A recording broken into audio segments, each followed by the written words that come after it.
Hello, today I'm going to share with you what I've done to my Spring 2015 Writing, Research, and Presentation class.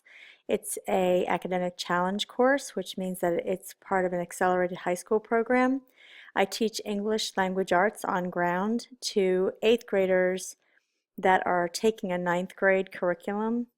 Um, and I had changed some things for this course because of my experience in teaching with technology. I think I've made it a much more welcoming environment. I've made it easier to navigate. I think I've also focused on the collaborative discussion boards where I didn't before. I also think that with the way that I've changed some of my folders, I think it's easier to focus on the learning rather than searching through the technology. Let's start with my menu here. I start on the top with the course homepage because that's where my students land.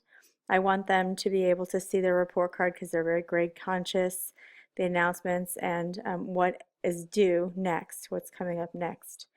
Now these students have already had me for 17 weeks in the fall, so they're returning to me in January with some assignments already given to them. For example, in the orientation section of my course, they can go to the Welcome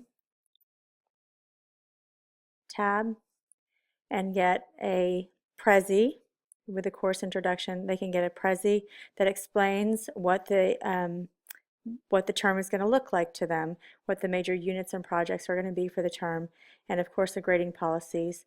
It gives information about me, and it gives some pictures of the kids from last term. This is the official syllabus from the Academic Challenge department. It's kind of wordy. What the students actually like is the course calendar, which is a week by week breakdown of our basic topics that we're going to cover in assignments. And this is an official grading policies form that I'm required to put up for all AC students. In my Getting Started section, I have already had them previously, so I assigned them a survey in the fall as they left for their winter break. They have to finish it before they come back to class, and they do because it's graded. It's to get a feel for how they have a feel for research or research writing. It also lets me know about their attitudes towards public speaking and partnerships, because a lot of these gifted kids have trouble with partnerships because they've always been placed in partnerships where they're doing all the work. So I want to make sure that they feel comfortable. So I have to know where they're coming from to make them feel comfortable when they get to me. Again, the course and the syllabus and calendar is here in this folder, and then in this folder I have technology information. For example, my students might not be so familiar with Blackboard, so they might need to know how to upload a file to a discussion board, or how to add a mashup to a discussion board, or perhaps a video in this folder will help them with a file upload to SafeAssign. Now I also have some tutorials in there for APA style reference pages and using outlining on Microsoft, because Microsoft Word usually is just used as a word processor, but it has so many more features that I have those two tutorials in there for them to do as they're doing research this term.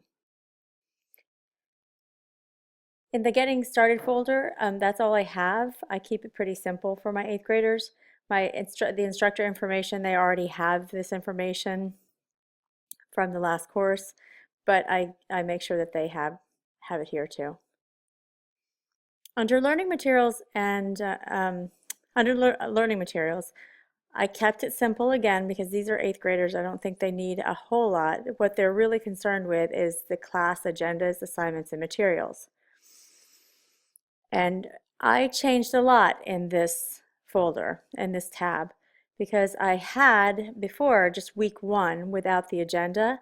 I've changed it so that the agenda is on all of the the folder, the outsides of the folder, so they can see what's going on that week. And when they look back, they can say, oh, where was that video review that we had to watch, or where's that I Spy review, so they can find out where it is without having to open up the file folders. I think that made a world of difference this year. Let's look in just one just to see what it looks like. I try to use the same format every single time that I have a class. So the agenda is the first thing, and then as I work through that agenda, I try to list it here on the agenda in the folder. Every week we have a Prezi that talks about what we're doing in that class, and it goes through all the homework assignments. I'm sorry, it's going so slow. It goes through all the homework assignments. It goes through all the classwork, every bit of it, even these quizzes that they have each week for the Greek and Latin roots. And then they had a presentation of tongue twisters in this class, and then we went over some stuff about outlining. But I'll go back here. But you will note, if you went back to week 2, it was the same exact format, or even week 1. It's the same exact format, so they know what to expect every single week. The agenda, then we go through everything on the agenda is listed here. If we use it as a file or a link, it's here. It's listed here. And I wanted to show you this as well. I wanted to show you how we are trying to do a little bit of a flipped classroom, because we only see these students one day a week, but it's an accelerated program, so we have to use the flipped classroom to effectively get all the information covered. And when we do this, for example, this video that they will watch on YouTube about nonverbal communication, we found that they needed a little bit of help to make sure that they came back with all the information after a week away. So we give them, each time we do a video, we give them a graphic organizer, and they can expect this anytime they have a video to watch. After the class agendas, assignments, and materials, I have discussion boards listed as a separate item. We don't do discussion boards every single week, but as we have increased the number of discussion boards that we use, I thought that it would be helpful to have just a discussion boards tab here, because then they don't have to look back into the class agendas and find out where did they put that discussion board. Where's the discussion board for Shakespeare's Fishbowl? Well, you know where Shakespeare's Fishbowl is because it's here in discussion boards.